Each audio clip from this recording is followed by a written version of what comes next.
Hi, this is Little Dwarf playing games while rambling incoherently into a microphone. Why? Well, just because I can. And I continue with Tyranny, Blind. Now, I'm here in the farm area, and there are a couple people here that I haven't talked to, so...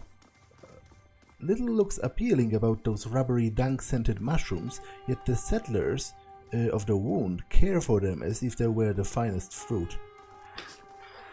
Seeing you approaching, he straightens up to look a little taller. Wasn't expecting to see a Fatebinder down here. Name's Kleitos, protector of the farm. He announces it like a title. You may have heard of me. Lantry skims through a few pages of notes. Not at all. So, you need me for something? Despite his armor, you can tell that he flexes his muscles. Eyes roaming him appreciatively, Eb leans forward. I can think of some uses for him, if you're at a loss. My life is service, he winks. Okay. Tell me a little about yourself, Kleitos, protector of the farm. Thunderborn and raised, didn't have much growing up, and the sea life wasn't for me, so I took to the blade. Been a warrior ever since. Run with the House of the Broken Regents before we ended up here. What is the House of the Broken Regents? Surprised you didn't hear of us. We were the best bloody mercenary company out of 3 cities, and we didn't let those motherless free-blade marauders tell you any different. We're the only crew that have bested those stalwart bastards, not that they would ever admit that. A sour expression briefly mars his features. That's a matter of Thunder pride. The city has fought a bloody civil war for independence, and the terms of the treaty gave Thunder independence from Stalwart in return for public declaration that Stalwart did not lose, so much as neither side won. And that's why I and the other children of Thunder smirk a little at the name Unbroken. What?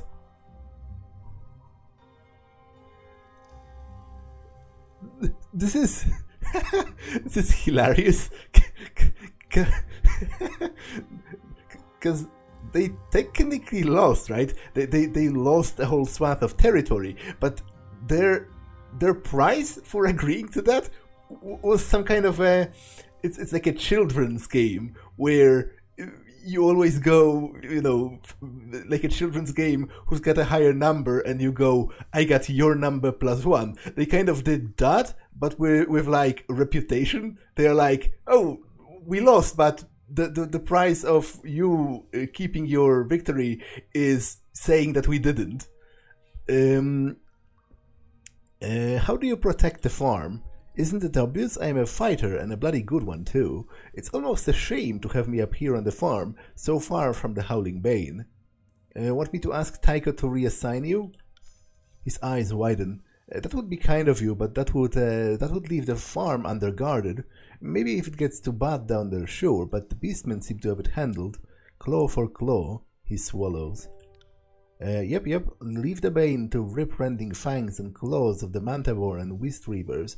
Let the human of the Broken House tribe willow in own fearspur.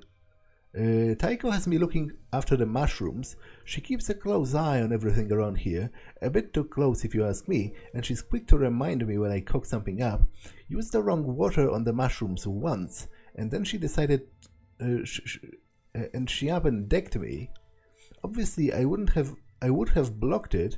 He chops the air with an open palm, or dodged it. He jokes illustratively to the left. If I had thought anything like that was coming. He clears his throat. Anyway, had a black eye for weeks. Not doing that again. No how, no way. Okay, I'll be going. He watches you go. Have a look here. Wait, what did you discover? Ocon's bronze sword. Okay, interesting. Is that like a quest item? It declares possession. Sorry, I can't. Of someone called Ocon, so... Howdy, Fatebinder. To be honest, I didn't expect a courtly type like you to show up in this space hole. Would have thought you'd have better things to do than check up on a few wilting greens growing in beast shit. What can I do for you? How did you end up in the wound? I came in, what, 2 years back with the Freeblade Marauders. I've been in the wound ever since. Who or what is a Freeblade Marauder? Nothing but the finest of many fine mercenary groups out of the Free Cities. There's the Freeblades, the House of Broken Regions, and a few others. Aren't the Bronze Brotherhood out of the Free Cities? The Brotherhood? Those fucking fags can go fuck themselves, especially Ratterman, whatever his fucking name is. What a huge cock and a crazy as a beast woman raised on bad shit. One of those days he'll lose his head to one of his own people. You mark my fucking words. Yeah, actually that literally happened. And it's interesting that I can't point it out. What do you do around the farm? Well, I used to have patrols out in the ruins, keeping out free entry of any unwanted visitors with Hillstrider and her crew. About a year ago, though, my damned fool husband didn't pull out in time, and the wound found itself another mouth to feed. Of course, the worthless bastard went and got himself torn to pieces fighting Bane, so I'm here tending crops and letting my sword arm go to waste, so the kid doesn't grow up an orphan. She sighs. Don't get me wrong, he's a good kid for a babe. I'm just damn glad he's out of me. Tycho's got me on vegetable duty, which suits me just fine. Don't know if it's some post-pregnancy bullshit or something, but those creepy glowing mushrooms make me want to lose my lunch and dinner. She glances towards Tycho. She's been hovering more than usual as of late. She thinks I'm slacking off. Okay, farewell. I got it.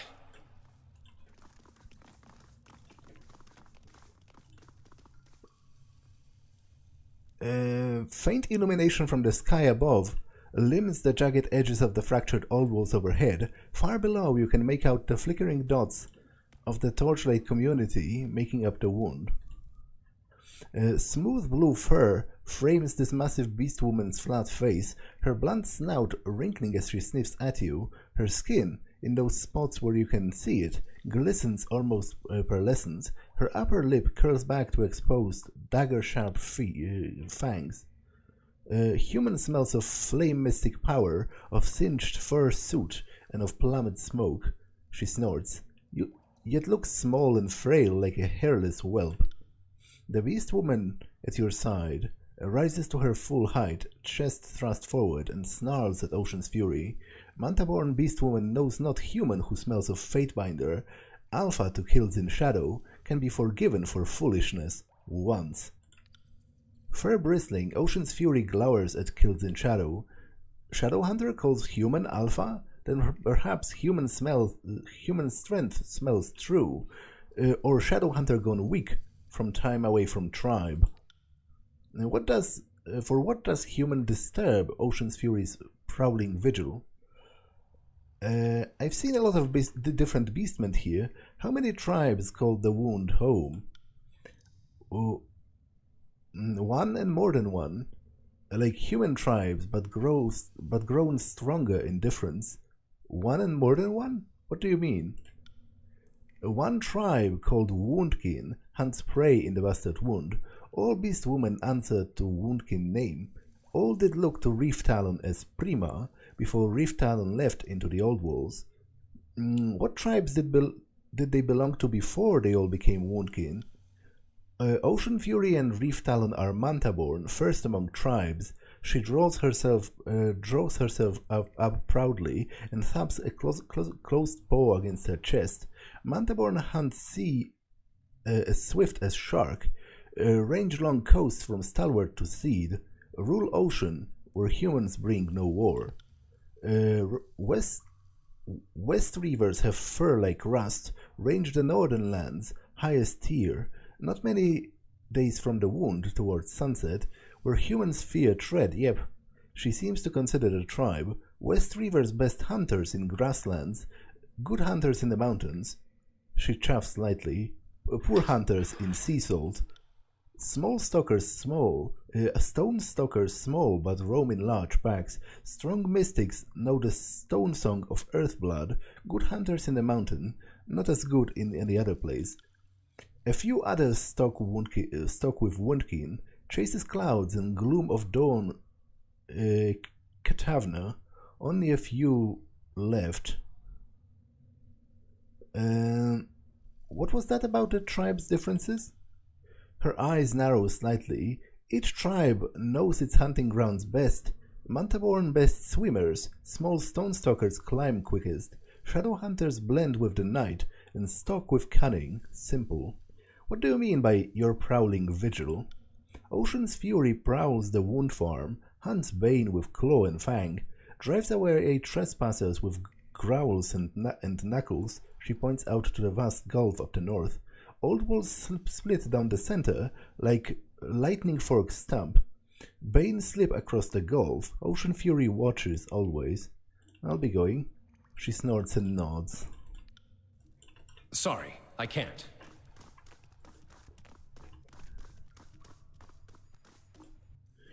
Fatebinder, welcome to the Wound Farm, the only source of food within the old walls. But you never imagined anything like this down here, did you? You look like you've got questions in need of answers. You run this farm? That I do.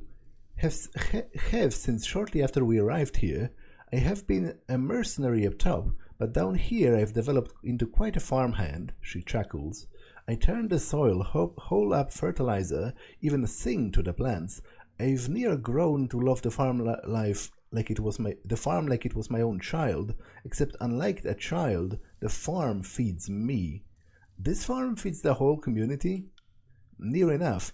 Gwyneth gathers some stuff from topside on occasion, but most people get their food from here. We've got a whole host of vegetables, and mushrooms down here have turned out to be tastier than anything grown in shit has any right to be. Got pigs as well for the occasional feast day. I keep everything orderly and efficient. One slip up and we're talking months on tight rations at best. These crops can be a real particular about what kind of water they're like. Give them too much or too little or the wrong kind, and the next thing you know they are limp and brown. Is it normal for plants to be so picky about their water? Well, every plant is different, but the water situation down here is real touchy. Jaspus's with filters work for the topside plants, since it's more or less what they are used to. These stone jugs of his get rid of whatever makes people sick, while keeping in the nutrients my veggies need. Give that water to the mushrooms though, and they stop glowing. They shrivel up and good for nothing. No idea why. I figure the topside nutrients killed them. Wagstaff water is about as pure as it gets though, and the mushrooms take to it just fine. Is something the matter? She sighs and leans forward, lowering her voice. You being a Fatebinder, I thought you might be able to get to the heart of a little trouble we're having up here. The crops aren't moving too swift, veggies or mushrooms, and at the rate they are withering, well, if the farm dies, the wound starves. I'm listening. Strange enough, this ain't the first time something like that has occurred. A while back, one of the greener farmhands got it in his hollow head that any water is good water and was paying no mind which he watered what with. An honest mistake, but it caused us no end of grief. Luckily it hasn't been happening since, and the plants bounced back a few weeks after I got things all rectified. Her voice quiets. Ain't the same this time. I've kept both eyes on the water being used, and I haven't seen a solitary mistake made. Each crop gets the right amount of the right kind of water at right time. Ain't just that, the plants are going bad faster than last time too. If I had to guess, someone's sneaking the plants the wrong water when I'm not looking. Are you certain the water is being mixed up? How would a person know such thing for sure without seeing it herself? All I know is that it's sure similar to what happened before. The water's got those real distinct colors to them though, on account of the ways they are made, and I've told everyone here a dozen times which is which. Were I to look into this, where would I begin? You're the Fatebinder, I figured you would know. Her brow wrinkles as she considered. You could always ask the people who work around the farm, see if they've seen anything out of the ordinary. Beastmen too. People have a way of forgetting they are around, but they've got eyes and ears. You think one of the beastmen might be responsible? Why would beastwoman kill prey food? Hungry prey grows grass thin, grows bark tough. Not good to hunt or eat. Tycho blinks at Kills in Shadow and takes a step back before turning back to you. Right. I doubt the beasts had much to do with it, not knowingly anyhow. Not sure they could if they wanted to. I'll see what I can do. I'll see if I can't work out what's going on. Many thanks, Fatebinder. That's awfully kind. More than kind. It might just save the lives of everyone here in the bastard wound. I'll start by talking to Ocean's Fury, because she said she's on lookout, right? A human who smells of mystic blood prowls again the wound farm. For what does human disturb Ocean's Fury prowling visit? The crops are sick. Have you seen anything unusual around the farm? She chuffs, scratching her heavily muscled torso with a webbed paw. Ocean's Fury prowls the farm on hunt for Bane. Bane come from Old Walls, not farm. Still, Beastwoman does see things that pass. Sees small broodmother and slow human.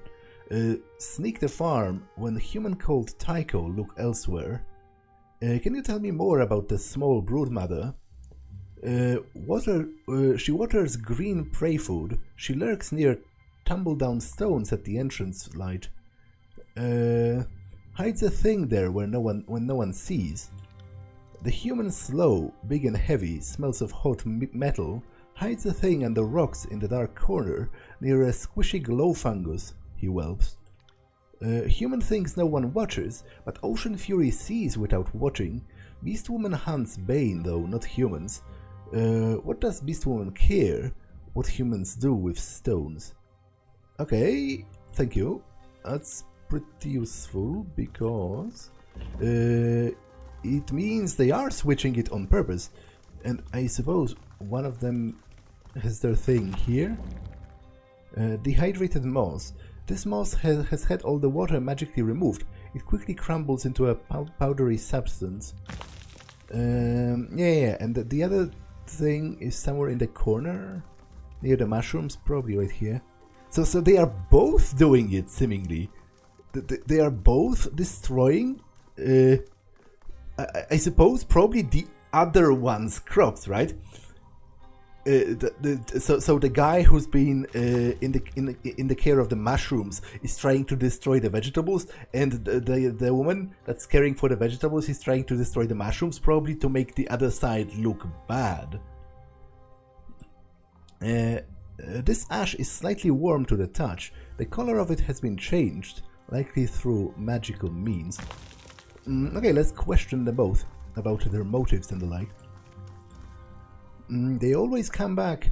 Kleitos grins widely. So you need something? Tycho mentioned that you had problems with the crop. A what now? You have unfettered access to water and the crop, ample opportunity to perform the crime, and you have harmed the crop in the past. I'm feeling pretty convinced that you're guilty. When you put it like that, I suppose I do look like a likely suspect. He scowls. Bollocks, I should have thought of that first. Look, Fatebinder, he lowers his usually booming voice. This thing between the Tatecaster and the Forgebound, it's tearing the wound apart. More than just a crack down the middle of it, I mean. It's getting to where neighbors cross the, well, not the road exactly, but what passes for a road down here, just to avoid talking to you. Master Jaspos is a man who knows how to be in charge. He designed the water filters, crafted us an armory, and raised bridges throughout the Old Walls. He's got a smithy and a whole host of Forgebound behind him. When this whole thing finally goes tits up, anyone not backing Jaspos will be a flipping nutter. So I figure best way to keep things from getting too bloody is to sway people to Jaspos' side quickly and early. I ask him what I can do for him, and he has me wet the mushrooms with his stuff instead of Wagstaff water magic. I mean magic water. Way he sees it, if everyone thinks Wagstaff crocked up the one thing he's good for, then bam, Jaspos wins by default.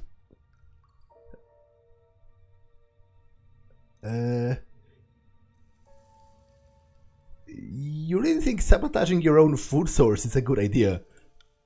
I haven't given it much thought. He frowns and falls into silence, apparently rectifying that oversight. Then he shakes his head roughly.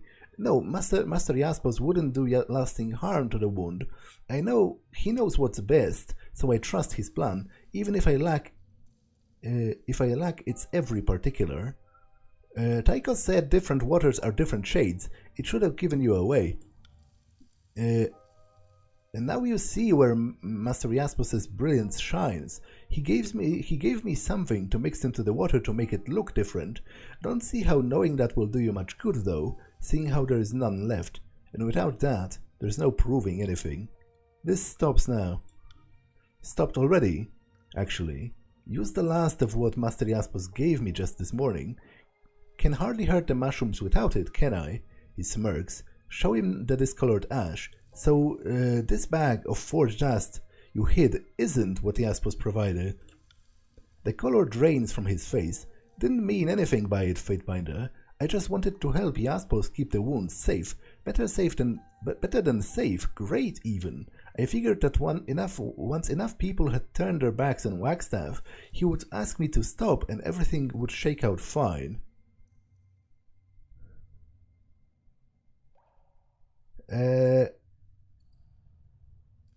What? No, stop doing that. That's super stupid. Generally, like, I think Wagstaff and Jaspos are really worth each other.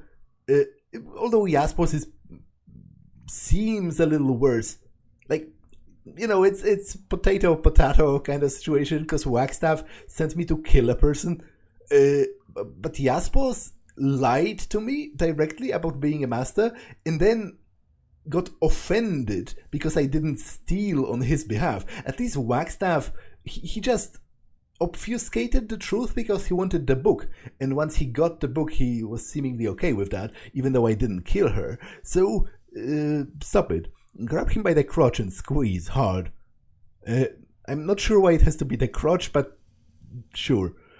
That's probably going to make an impression. These mushrooms don't start getting better immediately. I start removing pieces of you, beginning with the ones you're fondest of. He whimpers, squirming at the end of your grip. Of course, Fatebinder, anything you ask, Fatebinder. Praise Kairos, Tunon and Bled and Mark. You let him loose and he staggers away, cupping himself in pain. Okay, let's do the same with the other lady, who I assume has been doing the exact same thing but in the other direction on behalf of Wagstaff. Tycho mentioned you had problems with the crop. Smart odds. It's that Asshat Kleitos' fault. That pile of pork chops can't tell his head from a hole in the ground. If anyone is fucking up the water, it's probably him. Kleitos doesn't water the plants, he's on the mushroom patrol, and I don't remember saying anything about the water. She winces. Fuck me, you're smarter than you look. We can't all look as brilliant as we are. She lowers her voice. Look, the survival of the wound is my top priority. The wound and my son. Since I can't be out there blade in hand, I want to be good and fucking certain that the wound's being led by someone who can keep everyone safe. That's Wagstaff. He's got the experience and he's got the sorcery. I told him as much and he asked for my help bringing everyone around. He thought that if the crops started to fail, people would blame it on the northern shitstain Jaspos and turn to Wagstaff to fix things. You do realize that sabotaging the food supply doesn't just hurt you and the wound, but your kid too. Why do that? Because it's the only way. People have to realize that Wagstaff is a better leader. If we rely on Jaspos, every fucking person here will die.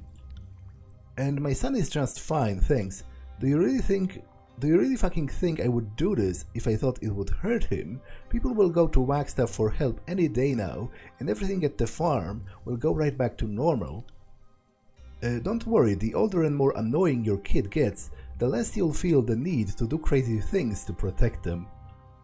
How did you keep Tycho from discovering the water was a different color? Wagstaff is no idiot.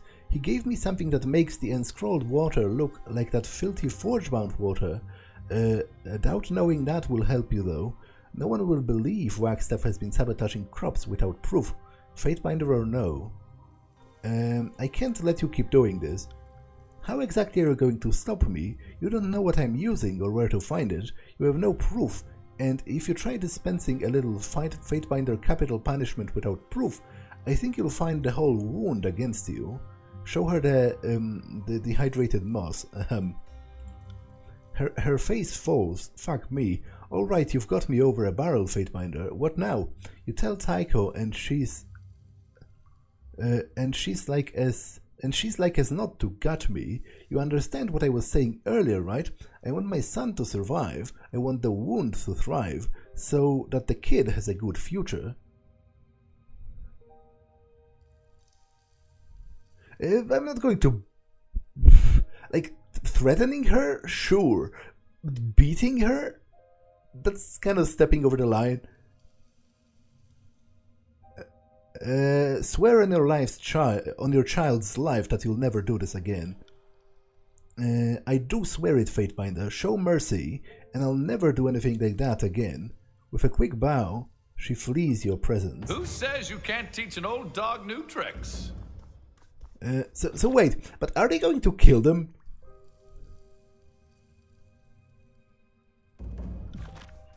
Like, is the punishment for that capital punishment? Because that seems a little excessive to me, but I really think I should tell her, because that's super stupid. Like, the entirety of this rivalry and the way the forms that it takes, you know, with sabotaging their own food supplies, like, it's just extremely dumb, and I think they should be sort of, at the very least, harshly reprimanded.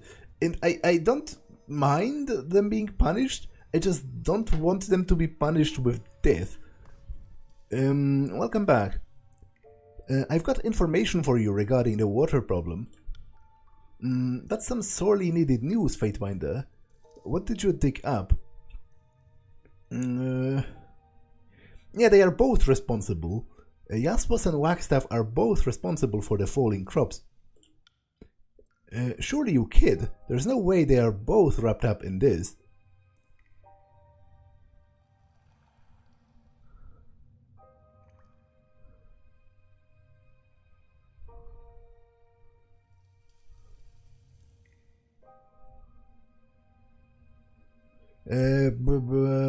Kleitos was using discolored ash obtained from Jaspos to change the color of the water for the mushrooms.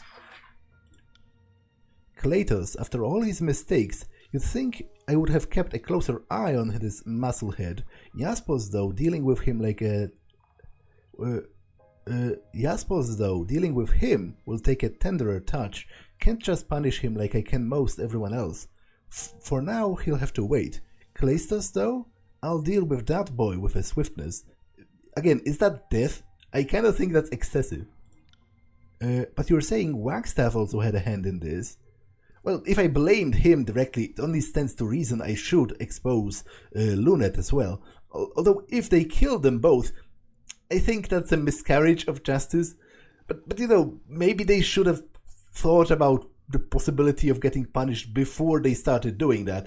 Like, for all I know, they might have actually poisoned people. You know, if someone ate those altered things, food stuff that they poisoned, like, you know, this is very stupid, very irresponsible, and very dumb. Lunet was using dehydrated moss obtained from Wagstaff to change the color of the water for the tears crops. Lunet, you'd think her little boy would have more meaning to her than whatever Wagstaff ordered her to do as his dirty work.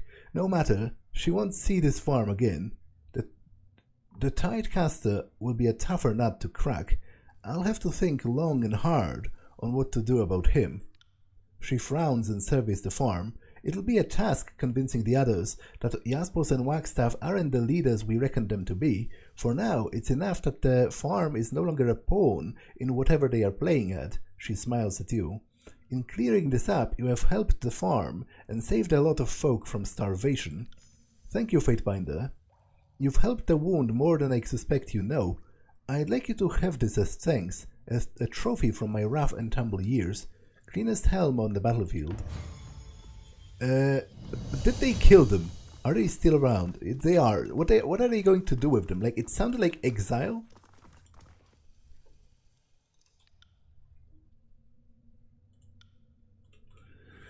Okay, they have no comment.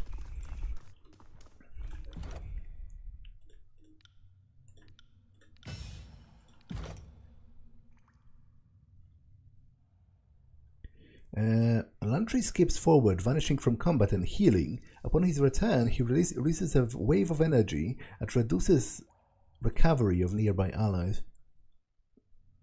Okay, pretty cool. Pretty cool.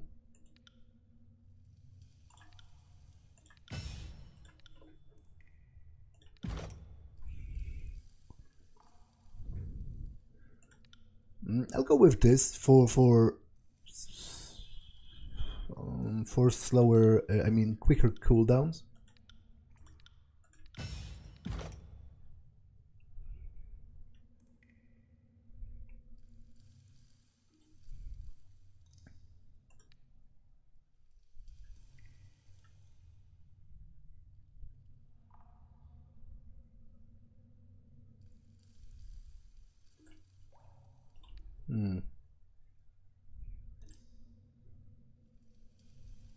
Okay, that's pretty powerful, 28 to 42 magic damage.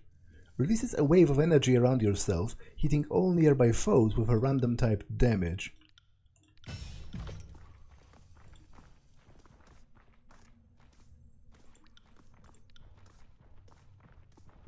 But wait, where do I find it?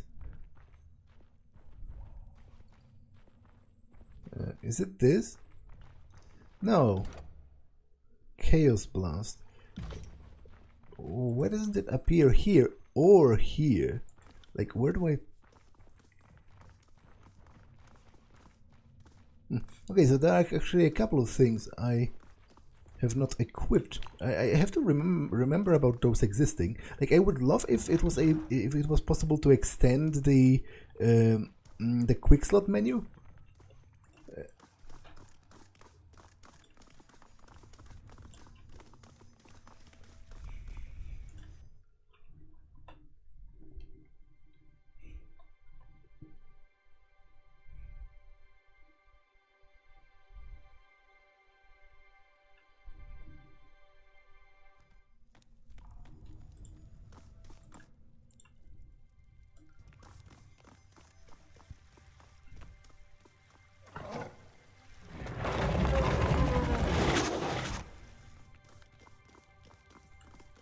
Oh, do you need something? Fatebinder, the former nobleman hops on his good leg to face you. If you have a moment, I would like to discuss a potential problem in the wound. What do you want to talk about? Seeing as you're already helping our leaders with their petty disputes, did I say disputes? I meant their concerns for the wound. He clears his throat. There's little to do to stave off boredom when you're trapped in this crack of the world. Tensions run high, and unless you blow off steam by betting or beating your neighbors, you need alternatives. He hesitates, cringing as he continues. So, it shouldn't come as a surprise that many of our own will wager their rings for fun. You're gambling? Yes, yes, not that I want the chance to chance a Fatebinder's ire for my troubles. He flinches a little. One wager has grown into a kind of tradition for us, betting on which of our beastmen might fall to the bane while on patrol. What? That's disgusting. Our woundkin sent hunting parties into the old walls to lure the bane away from the settlement. They are good, but death wins every wager in the end. Scribe Mell manages the bets and tells everyone the odds, but I think he's cheating. The results haven't made much sense lately, and people are starting to grumble. Well, to be honest, I am disgusted by this. They are betting on the deaths of people, because I do consider the beastmen people. They are a little savage, but they clearly are sentient enough to have an actual honest-to-God conversation with other people, so that makes them I consider them morally equal to humans. Like, I think it's just as wrong to be betting on them dying as it would be to make bets on a human dying. Or maybe even more, given the fact that they seem to be doing the most work to protect this community. So they are shedding blood for them, for the humans, and the humans are making a game out of it. Why shouldn't I just put an end to all this gambling? That's certainly your prerogative. I just hope you agree that some vices are worth tolerating if they prevent even bigger ones. You'll want to talk to Mell. Might not be a half-bad idea if you manage to clear my debts in the process. The scribe has collected more rings from my mangled hands than I can remember. Should be a crime to steal from a cripple. How do you know he's cheating? Too much good fortune is how. We place our safest bets on the strongest beastmen, and as of late they've been falling more often than the weak. Only Mell stands to profit from that. The odds Mell's sets look alright enough, but maybe the sage is being crafty in a way I can't understand. Something just doesn't feel right. Are the other settlers complaining? Some of us have talked about it, yes. I suppose you can say I'm one of the devoted. His cheeks flush in a mottled crimson, but Rostrom banishes his shame away with a shrug. So he has probably lost the most money. That's why he's the most butthurt about it. And why not? There aren't many thrills to be had for me otherwise. I'm putting the remnants of the Rostrom fortune to use. I mentioned my suspicions to both Jaspers and Wagstaff, but they are too fixated on one another to pay this any mind, so I've got no one else to grumble to other than myself. Does Mell set the odds himself? No, not Mell. Have you seen our disfavored guest, Telesophia? She's the one strung up like a decoration in the middle of the settlement. He begins a hearty chuckle but grimaces in pain from the exertion. Not exactly tolerant for beastmen, that one, but she knows how to size them up. Mell's got the idea to use her insight, so she more or less sets the odds. You'll have to get the details from her, though. I'll talk to Mell about this. My thanks. I wanted to bring this to your attention. Maybe this is all nothing, but my gut says otherwise. Yeah, first of all, it's disgusting. Like, that's what it is. But I'm not necessarily going to forbid it because, like, I don't think all things that are disgusting or unkind should be illegal. Like, ultimately, this is mostly emotionally hurtful towards the beastmen, I would imagine. Although I also have a slight feeling they might not care or even understand it. But it isn't actually hurting them unless he's somehow poisoning the strongest ones so that they die and fixes the game this way. In which case, that's murder. And I do agree with the merchant to a degree, because people need some kind of some kind of entertainment. It's the old blood and circuses kind of idea, right? Where and I would say actually that given the alternative, like, I would much rather they would be betting on people dying than actually have gladiatorial fights to the death, for example. So let's talk to her. No, I can't? Interesting. And weird.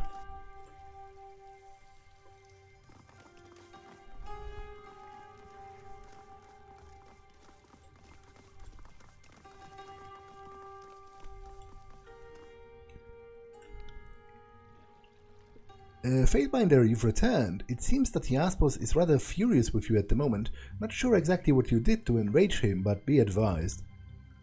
I know about the gambling ring that you're running.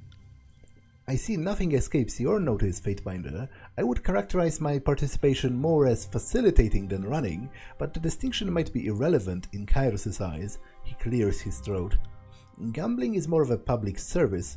We have little enough to occupy our time here. He smooths the plume of his quill and watches you expectantly.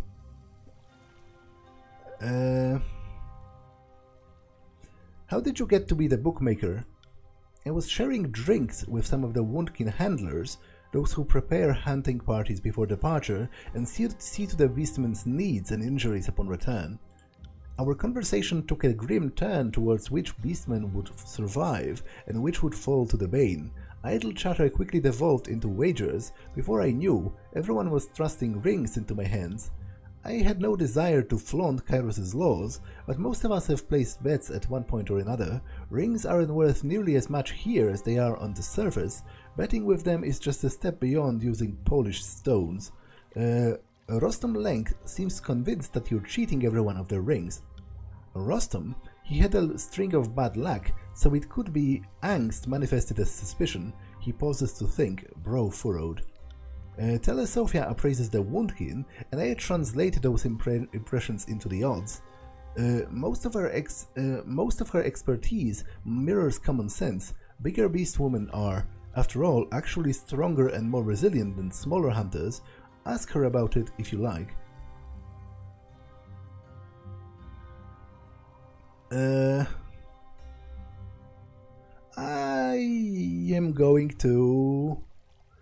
I am going to talk with her first, actually. I'll return once I've spoken with her. I got it.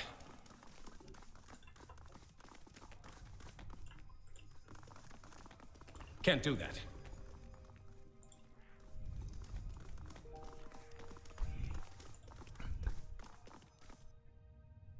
I'm looking for information you may have. She glances downward and contemplates quickly before speaking up. Information is one thing I can offer while trapped here. I'm sure you're looking for something important. I'm looking to do something important. If you can help me right an injustice, I'll tell you whatever you might need to know. And what injustice is that? You may have noticed an Earthshaker wandering about this place. That's Argon, and he betrayed my unit the same way Cairn turned from his allies. The coward surrendered the moment blades were drawn. Now he spends his days coveting with Yaspos, lost in mystic foreplay with that fool who ought to be forging proper war iron, not polishing rocks. Cairn's rogue disciples were to be destroyed, yet I have no way to satisfy that order, short of strangling him with my legs, so I'm asking you to help. Give him the justice he deserves, and I'll tell you whatever you want to know. Well, no, because I have betrayed Kairos, I'll have you know. How do I know you actually have what I'm seeking? I might as well be an ornament on top of this column. People either ignore me or whisper their secrets right under my nose, or share them with me when they are missing a friendly ear. You'd be surprised how normal my presence here is considered. I know everything going down here, whether I like it or not. I won't kill him, I'm sorry. He's not anyone worth protecting. It's your choice, though. You won't get my help unless you change your mind. She shakes her head. I'll be going. Instead, On it. I'll threaten Mell, because I talked about a couple of times how I don't really have that much problem with threatening people. I have a problem with delivering on those threats, which is why I hope nobody ever calls me on my bluff.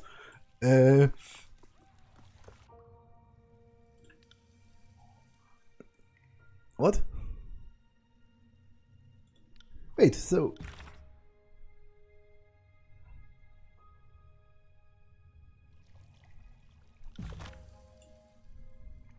That's stupid. Why can't I just resume the conversation I was having already? Like, at least let me save, just in case. Or I think that's an oversight in how the game is set up.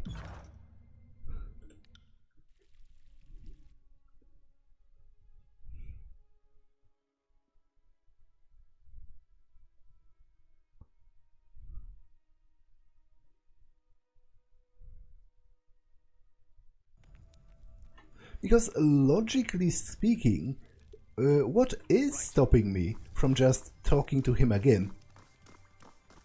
Like, I don't understand this.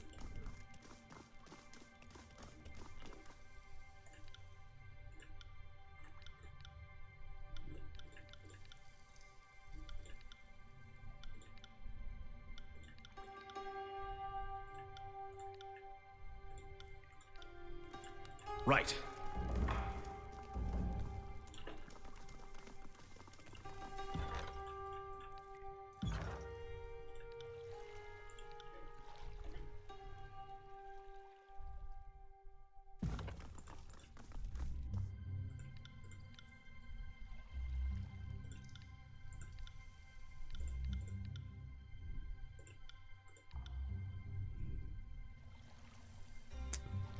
So, your protestations of innocence aren't convincing. Come clean now, while I'm still willing to ask with words. Hold on, there's no need for that. I'll admit that I've been somewhat evasive, but every word I've spoken is true. But let it not be said that I withheld information from a Fatebinder. The sage's eyes widen in alarm. You're right, someone is killing beastmen, and it's Tonves. You should know that this whole killing business wasn't my idea. He nurses his brow. I saw him returning from the Old Walls one night, with beastman blood staining his smock and weapons. He was careful to avoid the handlers, but didn't catch me observing him. The next day, word arrived that one of the hunters had fallen to the bane. When I saw Tonves later with a fresh hide for tanning, it all became too obvious. I confronted him, and he suggested that I use my advantage to profit from it. He'd even defy the gambling odds so that I could keep a greater share of rings. I agreed, more out of fright than anything else. Tonves is a skilled hunter, after all. If he could take down a beastman, he could easily silence me. I do know his most recent plans. He produces a pen and parchment, and hastily draws a map to a specific location in Old World depths. That's where Tonves lures his victims, and where he doubtlessly killed another beastman recently. If you go and inspect the bodies, I'm sure you'll find proof of his involvement. You should hurry before the other beastmen find it, and remove all evidence in their cleansing ritual. What do you mean by cleansing? Oh, you're not aware? Beastmen have a curious burial rite for their fallen. He grimaces, unable to hide his distaste. They eat the dead. Many tribes see this as a way of keeping their packmates close, quite literally it seems. Beastmen also tend to believe that some measure of another's strength can be captured upon consummation. At any rate, once the Woundkin hunters discover the dead, they'll perform the ritual. You had best hurry. Very well, I'll see if I can find anything there. Take this keystone. It will grant you access to the southernmost portal in the settlement. From there, you'll find the spot where Tonves lures his victims. Mell unfastens a pouch and hands it to you. Shaking his head, he turns away with a heavy sigh. Southernmost portal, you say? So which one? This one? Okay, I'll go here first, because that seems kind of time critical. As compared to some other things, because the other portal is for like the main quest of the settlement, the way I understand it, which is looking for Reef Talon. Yeah, place the keystone.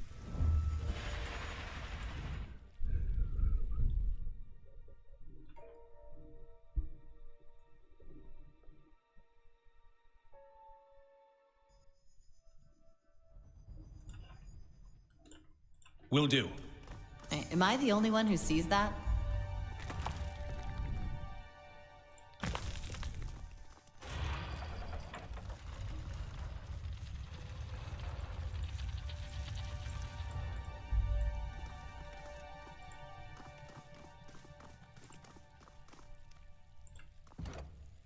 The Woundkin appears to have recently died. Examine it. The corpse of a Woundkin lays in a heap at your feet. While the corpse is cold, the lack of decay suggests that that the beast recently met its end. Look for signs of struggle. The blood is pooled by the corpse, but little in the way of splatter or torn fur that you would expect to see after a fight. The beast was likely caught unaware. What? Again, that's stupid. Why can't I... Why can't I... What's stopping me from investigating both the surroundings and the body? That's what any reasonable person would do.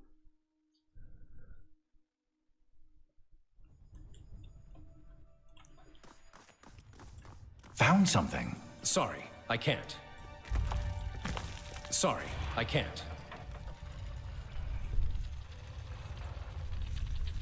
Sorry, I can't.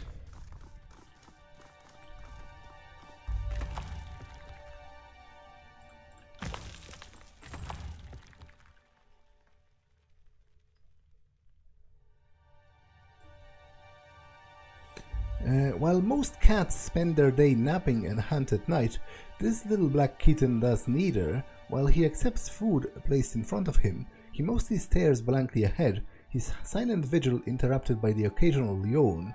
With phantom sight curled against your side, you feel particularly wary of the dangers of Terratus. What? That's an actual living cat? Interesting. Are any of you missing a trinket? You are, so Lantry, you can have the cat.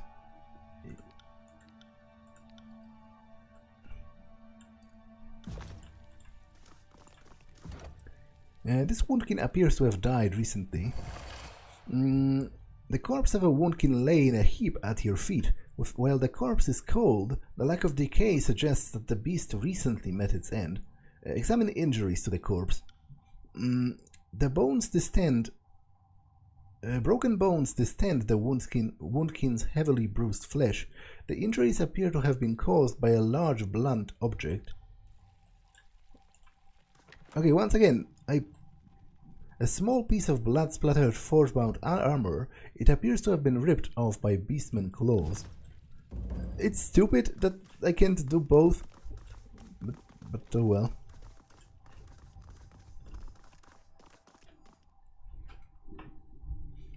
I wonder if Jaspos knows about this. Like, wait, he has to know about this, right?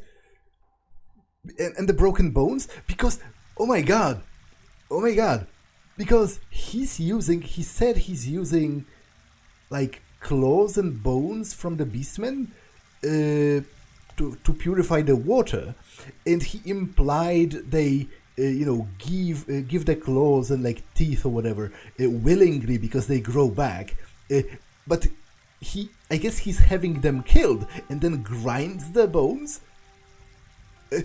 And wow, I wonder if the same thing is happening with Wagstaff, because Wagstaff is using beastman blood to purify the water, and again he's saying that they are giving it voluntarily, that it's a donation. But I wonder if he's like ritualistically killing them. And the plot thickens, certainly.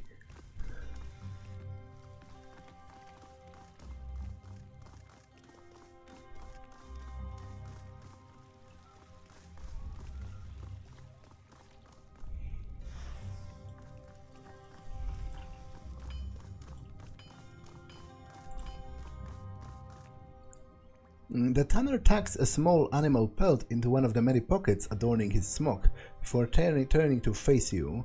Is there a problem? You need something? Well, a couple of things, actually. Do you think Jaspos has the right to refer to him as a master?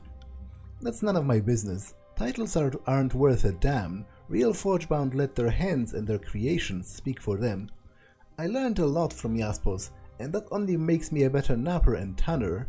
If that means I'm doing my part to keep the settlement standing, I'm satisfied. I found a dead beast woman in the old walls. Know anything about that? Why are you asking me about that? Woundkin risk their hides every day to keep the bane out. It's only a matter of time before one of them dies. He looks away, fumbling aimlessly with a pair of tongs dangling from his belt. Hold up a missing piece of armor. Recognize this? Confess. Fuck. He snatches the missing piece of his vambrace and throws it to the floor. I had to do it for Jaspos. That's as plain as I can say it.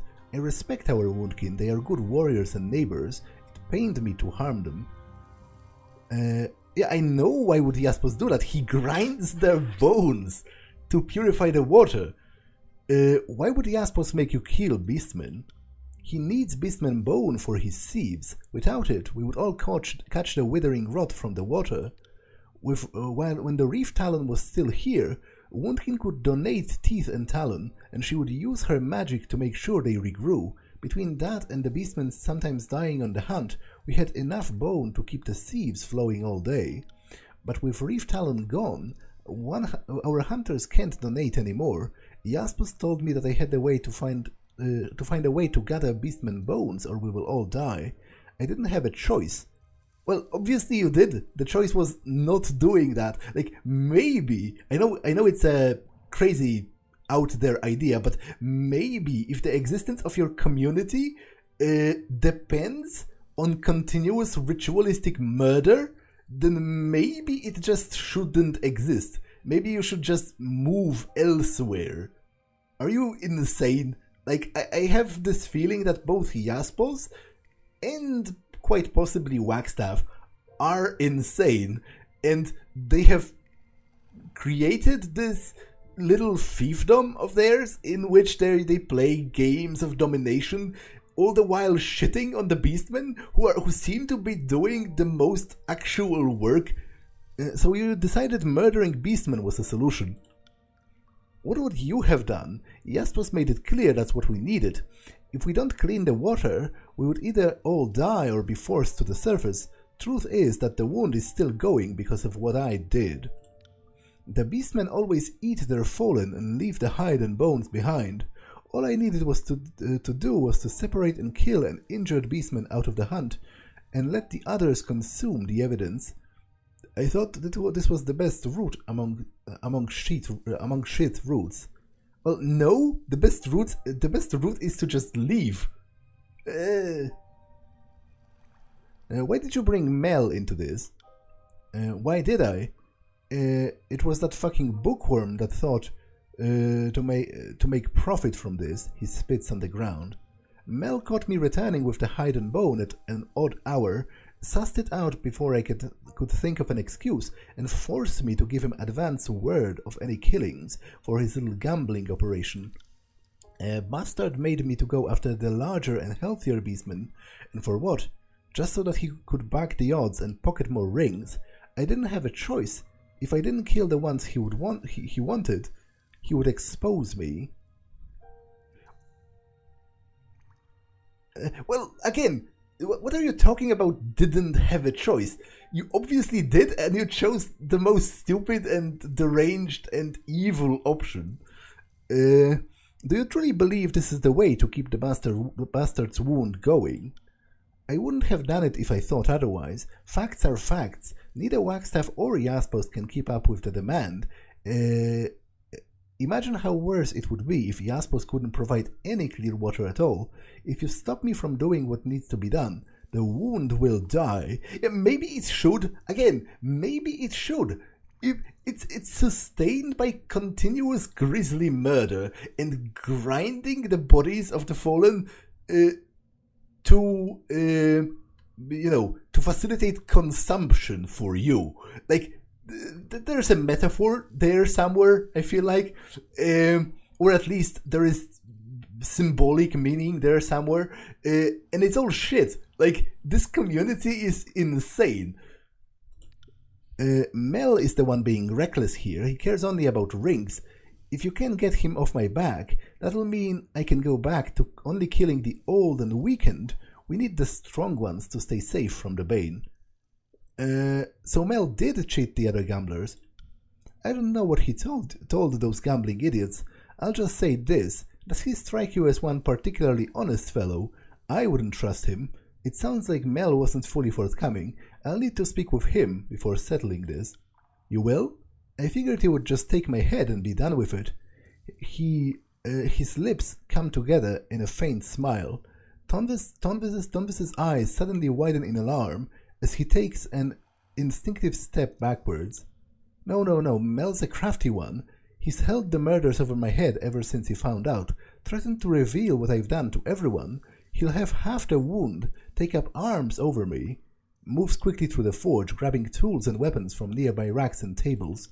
I'm not running, but I'm not going to give myself up to an angry mob.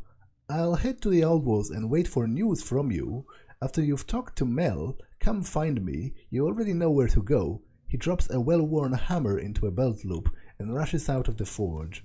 Yeah, you're going down. You are all... This community is dismissed. Like, if they... I think this is... The best case scenario I can see for them is they just all leave. And the worst case scenario is they all die. Because I can't be party to this. Like, this is disgusting.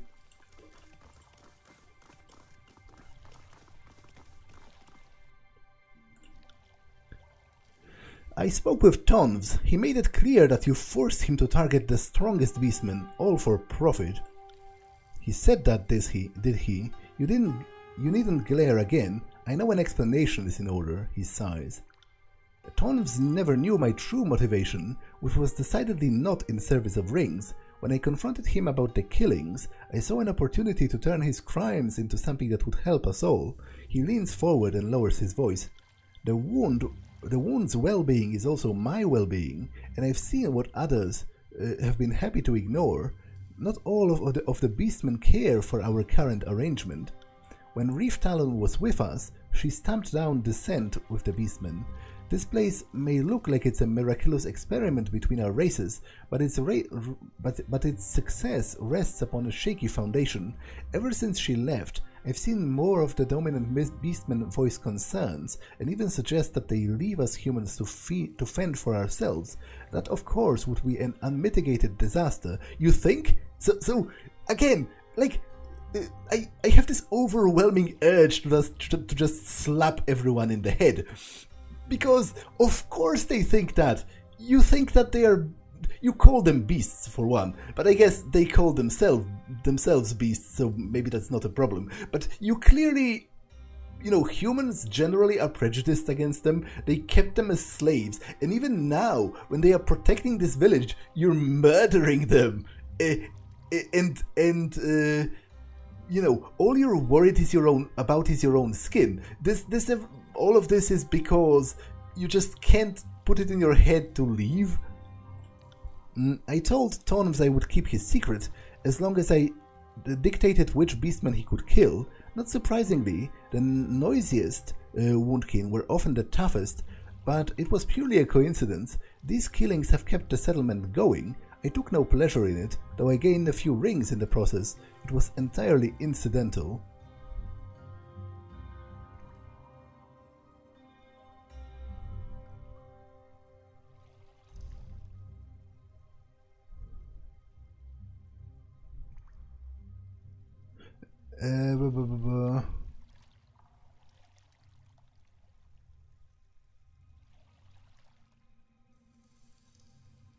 Well, the gambling itself, while distasteful, I don't think should necessarily be illegal, but clearly... the murders should stop. Regardless of your intent, all this scheming stops now. Tonves' murders are wrong and must be put to an end.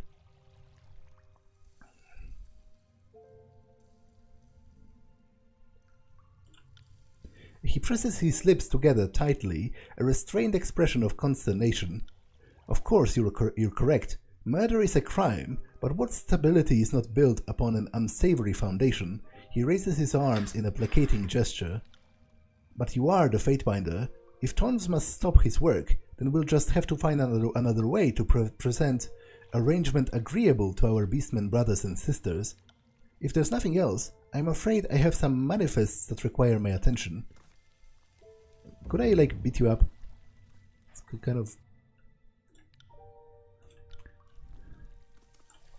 meet Tonves in the Old Walls. Also, I guess I could tell Rostrom that he is cheating.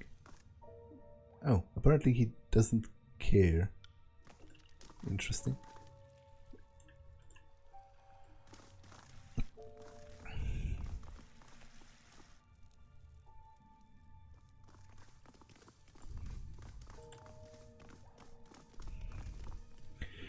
Okay, but this episode has been long enough, so I'm going to save.